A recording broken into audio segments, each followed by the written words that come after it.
Bonjour à tous, bienvenue dans une nouvelle vidéo Booktube, c'est-à-dire une vidéo où je vous présente et vous donne mon avis sur un livre. Aujourd'hui, nous allons parler du premier tome de la série Agatha Raisin avec La Quiche Fatale, qui est donc le tome 1 de cette série de Cozy Mystery de MC Beaton. Je crois que c'est comme ça qu'on dit. Je vais, comme toujours dans ce genre de vidéo, vous présenter le livre avant de lire. Donc, en gros, la présentation du livre, ça se compose en la lecture du résumé et des premières pages du roman, avant, comme je le disais, de vous donner mon avis dessus. Je fais ce genre de vidéo très souvent sur ma chaîne, donc vous pourrez retrouver en barre d'infos, commentaires épinglés et dans le i en haut de l'écran le lien vers d'autres vidéos de ce type si jamais ça vous tente. Alors, il faut savoir que j'ai lu ce livre en anglais parce que je cherche toujours dès que je peux à travailler mon anglais.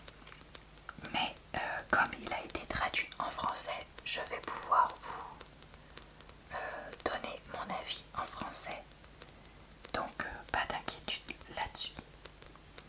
Voilà, je crois que j'ai tout dit pour l'intro, donc on est parti pour ça. Sur un coup de tête, Agatha Raisin décide de quitter de Londres pour goûter aux délices d'une retraite anticipée dans un paisible village des Cotswolds, où elle ne tarde pas à s'ennuyer ferme. Déjà, les 3 premiers mots sont faux, parce que sur un coup de tête, c'est pas vrai. Vu que c'était un projet qu'elle avait depuis des années.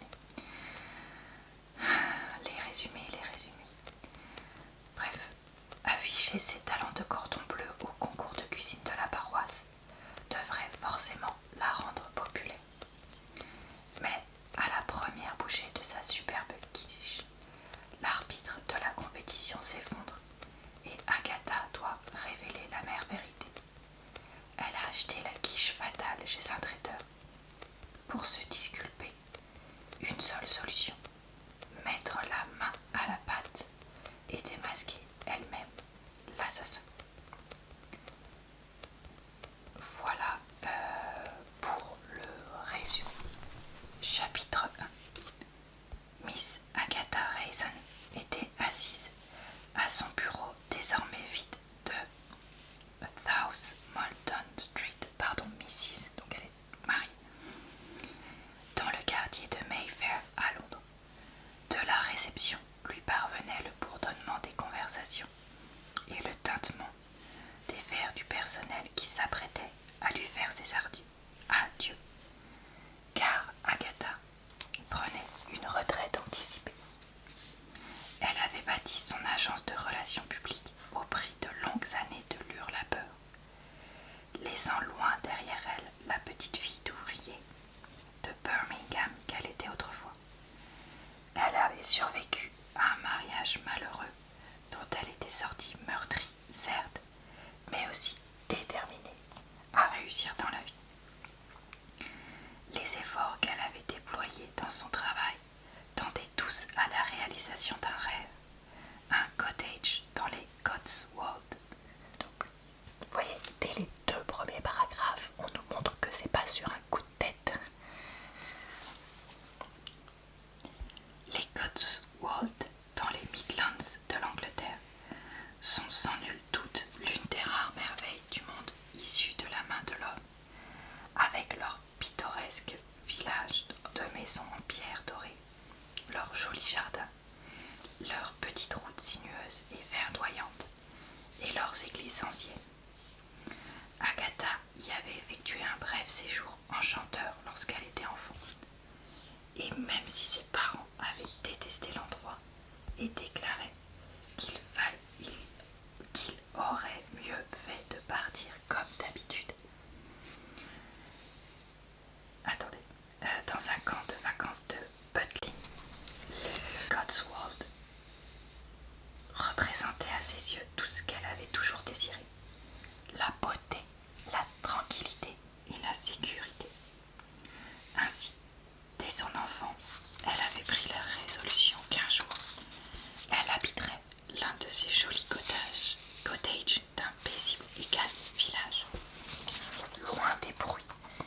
les odeurs de la grande ville.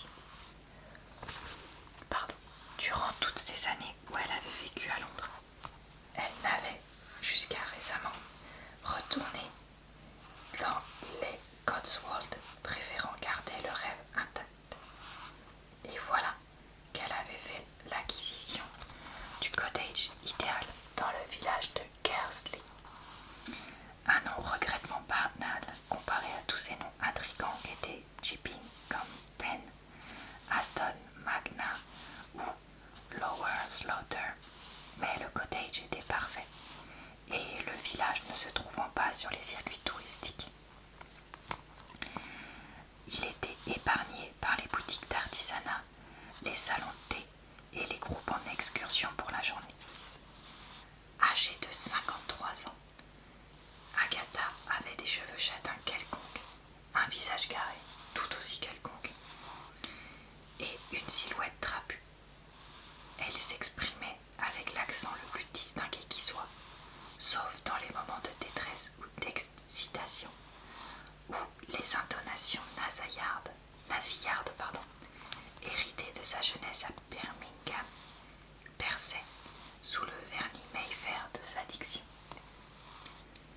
En outre, bien que posséder une certaine dose de charme représente un atout dans le domaine des relations publiques, Agatha en était totalement dépourvue. Elle parvenait à ses fins en incarnant à elle seule les deux personnages du numéro, gentil flic, méchant flic, usant tantôt d'intimidation, tantôt de cajolerie avec ses interlocuteurs. Les journalistes n'accordaient souvent de la place à ses clients dans leurs colonnes que pour se débarrasser d'elle. Elle était aussi experte dans l'art du chantage affectif. Et quiconque commettait l'erreur d'accepter un cadeau ou une invitation à déjeuner de sa part se voyait ensuite poursuivi sans vergogne jusqu'à s'être acquitté de sa dette. Elle jouissait d'une grande popularité auprès de ses employés, pour la seule raison que c'était une bande d'êtres faibles et inconsistants qui auréolaient de légendes quiconque leur inspirait de la crainte. On décrivait Agatha comme originale et comme tous les originaux qui n'hésitent pas à dire le fond de leurs pensées. Elle n'avait pas de vrais amis. Son travail lui avait donné lieu de vie sociale. Alors, qu'est-ce que j'ai donc pensé de ce livre? Eh bien écoutez, je l'ai quand même vraiment plutôt aimé. Parce que c'est vrai que j'ai trouvé l'histoire sympa. Est-ce que c'est 100% original?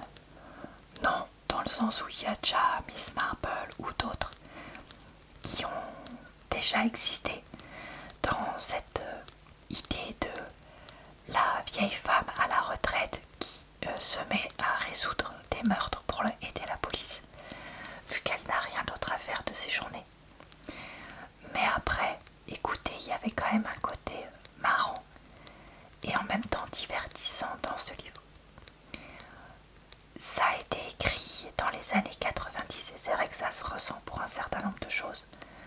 Mais après tout, ça m'a pas perturbée parce que ça rajoute un côté vieillot qui n'est pas décalé compte tenu de l'âge de notre héroïne. Alors vous allez me dire 53 ans, c'est pas si vieux. Oui, c'est vrai. Mais en fait, Agatha n'a que 53 ans, mais en même temps, elle se comporte un peu comme une personne décalée avec son âge. Le côté où elle décide de prendre une retraite anticipée, sachant qu'elle ne se rend pas compte que ça va être très compliqué pour elle, était assez intéressant. Tout comme le fait qu'elle ne s'attende pas à ce qu'elle soit toujours incapable de cuisiner et qu'il y ait cette affaire de meurtre, enfin de mort au début pas suspecte, puis suspecte, qui apparaissent. Et c'est ça aussi justement qui m'a plu. Parce qu'en fait, c'est vrai que certes, la personne disparaît, mais